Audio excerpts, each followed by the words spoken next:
नमस्कार दोस्तों, नाम Yagnesh sir, founder of Yagnesh study circle. दोस्तों, आपका स्वागत करता हूँ मेरे यूट्यूब चैनल में फिर से एक नई कहानी के साथ में। आज की कहानी का शीर्षक है प्यार की अहमियत।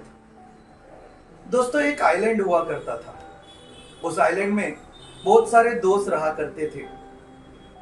उसमें से कुछ दोस्तों का नाम है अमीरी, कुछ दोस्तों का नाम है दुख, कुछ दोस्तों का नाम है सुंदरता, कुछ दोस्तों का नाम है समय।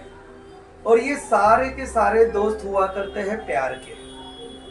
लेकिन एक बार उस आइलैंड पे क्या हुआ, बाढ़ आने लगी। और उस बाढ़ आने के वजह से वो आइलैंड धीरे धीरे डूबने लगा था। अब आइलैंड डूबने लगा तो हर कोई अपनी जान बचाने के लिए वहां से निकलने पड़ा। लेकिन प्यार जो था उसको अभी भी किसी चमत्कार की उम्मीद थी कि कोई आएगा, भगवान आएगा और मुझे बताएगा। हम भी जब समस्या से घिरे हुए रहते हैं तो हम भी यही सोचते हैं कि भगवान आएंगे और हमें बचाएंगे। लेकिन भगवान को आने के लिए ईश्वरीय रूप ही धारण करना पड़ता है। तो जब बाढ़ का पानी धीरे धीरे गर्दन तक आ गया था, कमर गर्दन तक आ गया था, और उसे लगा कि नहीं, अभी कोई बचाने आने वाला नहीं है, तो मुझे ही कुछ करना पड़ेगा। उसके नजदीक से नाव लेके तो अमीरी जा रहा था। अमीर से उसने कहा कि तुम मुझे अपनी नाव में जगा दो। अमीर ने कहा कि मेरे नाव में बहुत सारा सोना, पैसा, अर्का, हीरे जवाहरात है, और तुम्हारे लिए मेरे नाव में बिल्कुल भी जगह नहीं है। ऐसा सुनते ही उसको बुरा लगा।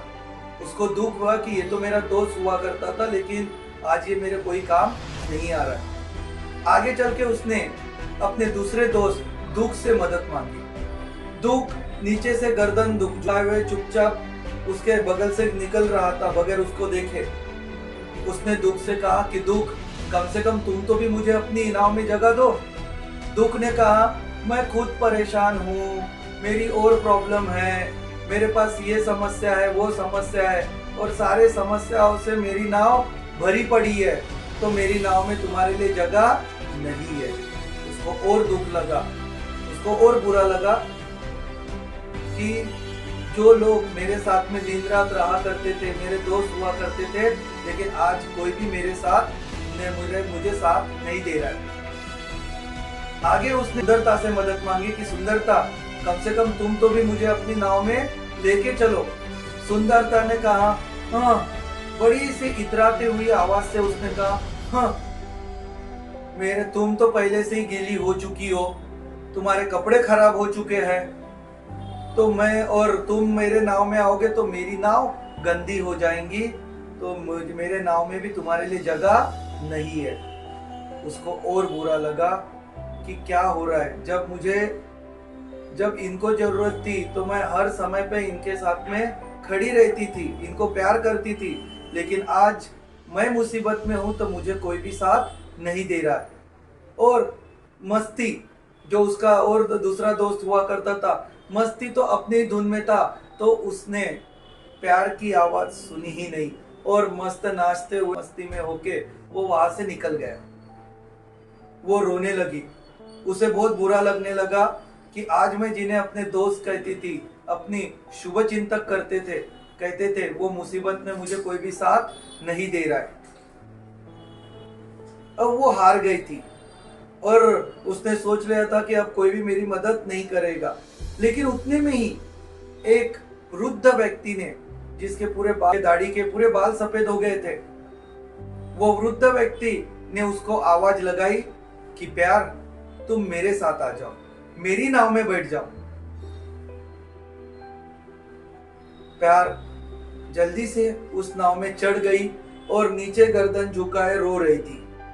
और वो समय याद कर रही थी कि जिन जिन लोगों के साथ में उसने समय बिताया था, आज वो उनको अकेला छोड़ के चले गए हैं। इस बात को उसको बहुत बुरा लग रहा था। वो नाव में बैठे बैठे रो रही थी और अपने ही दुख में होने के वजह से उसने उस व्यक्ति का नाम नहीं पूछा जिसके नाव में वो चढ़ी थी। और उस नाव से चढ़ते चढ़ते उस व्यक्ति ने उसको सुखी जगह पे, सेफ जगह पे उसको उतार दिया। और जब वो अपने दुख से उभरी तो वो नाव से नीचे उतरी, तो उसने ज्ञान से इसके बारे में पूछा कि जिस व्यक्ति ने मेरी मदद की उस व्यक्ति का नाम क्या है। ज्ञान ने कहा कि जिसने तुम्हारी मदद की उसका नाम समय है। उस समय ने मेरी ही मदद क्यों की? और मंद गति से ज्ञान ने हंसते हुए कहा प्यार की अहमियत सिर्फ और सिर्फ समय समझ सकता है और कोई भी नहीं समझ सकता है। दोस्तों, इस कहानी का बताने का तात्पर्य यह है कि आज आप जिनके पीछे लगे हो, जिनके लिए सब पैसा अड़का धन दौलत जमा कर रहे हो, जिनको आप अपना दोस्त कह रहे हो, उनकी भी अहमियत आपको तभी समझ में आती है जब आप पे बुरा समय चलते रहता है। तो दोस्तों, दोस्ती ऐसे लोगों से करो कि जो समय पे आपको साथ दे, ना कि मुसीबत के समय में आपको अकेला छोड़ के चला जाए। क्या किसी ने बहुत खूबसूरत बात इस के लिए कही हुई है कि हर फूल खुशबूदार नहीं होता, हर पत्थर चमकदार नहीं होता, दोस्ती सोच समझ के करना मेरे दोस्त, क्योंकि हर दोस्त वफादार नहीं होता। तो दोस्तों, thank you for watching this story. मिलते हैं अगली कहानी में।